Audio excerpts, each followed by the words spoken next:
Hi friends, అందరికీ good evening.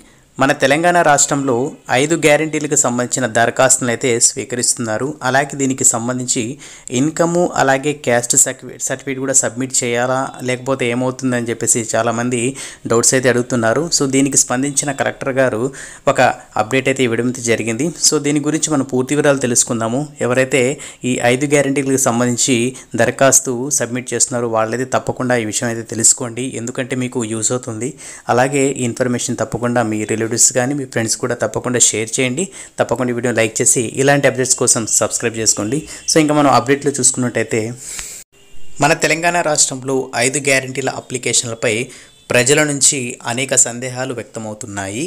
వీటన్నింటినీ Khammam collector Gautam సమాధానం ఇచ్చారు. సో మీ వద్ద ఆధార్, రేషన్ కార్డు ఉంటే చాలు, అప్లై చేయండి.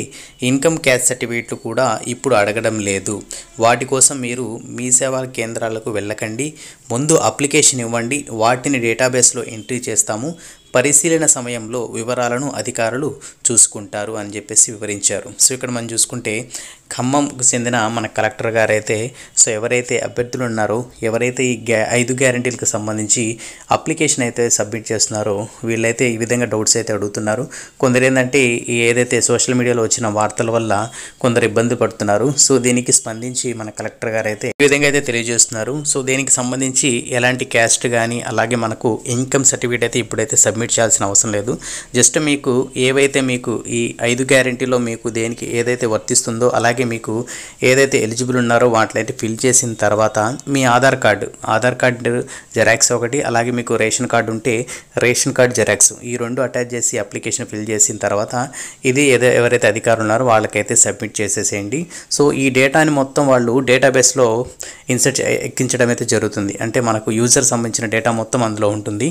సో దాని తర్వాత ఏం చేస్తారంటే వెరిఫికేషన్ ప్రాసెస్ చేస్తారు. సో మీరు ఏదైతే గ్యారెంటీలకి అప్లై చేసుకున్నారో వీళ్ళు అర్హులా కాదా, అలాగే వీటికి సంబంధించి వీళ్ళకి బ్యాక్గ్రౌండ్ ఏంటి, అలాగే వీళ్ళకి ఏమున్నాయి, రిసోర్స్ ఏంటి, వీళ్ళకి ఉద్యోగాలు ఉన్నాయా లేదంటే ఏమైనా పనులు చేసుకుంటున్నారా, సో వీళ్ళకి ఇన్కమ్ ఏ విధంగా వస్తుందని దానికి సంబంధించి మళ్ళీ నెక్స్ట్ మనకు వెరిఫికేషన్ ప్రాసెస్ జరుగుతుంది. అంటే ఈ పథకానికి వీరు ఎలిజిబుల్లా కాదా అని చెప్పేసి అధికారులు అయితే నిర్ణయిస్తారు.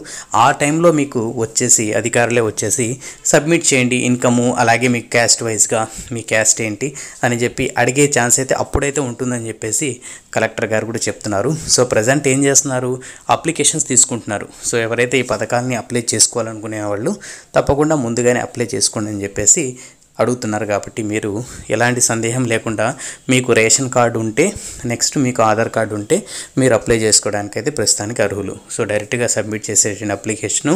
సో దాని తర్వాత నెక్స్ట్ ప్రాసెస్ చూడండి ఏం జరుగుతుందనే దాని గురించి. ప్రజెంట్ అయితే మీరు ఇన్కమ్ కానీ క్యాస్ట్ సర్టిఫికేట్ కానీ ఇవ్వాల్సిన అవసరం లేదని చెప్పేసి క్లియర్గా మనకు కలెక్టర్ గారి నుంచే అప్డేట్ రావడం అయితే జరిగింది. సో ఇది ఫ్రెండ్స్ మనకు వచ్చిన లేటెస్ట్ అప్డేట్.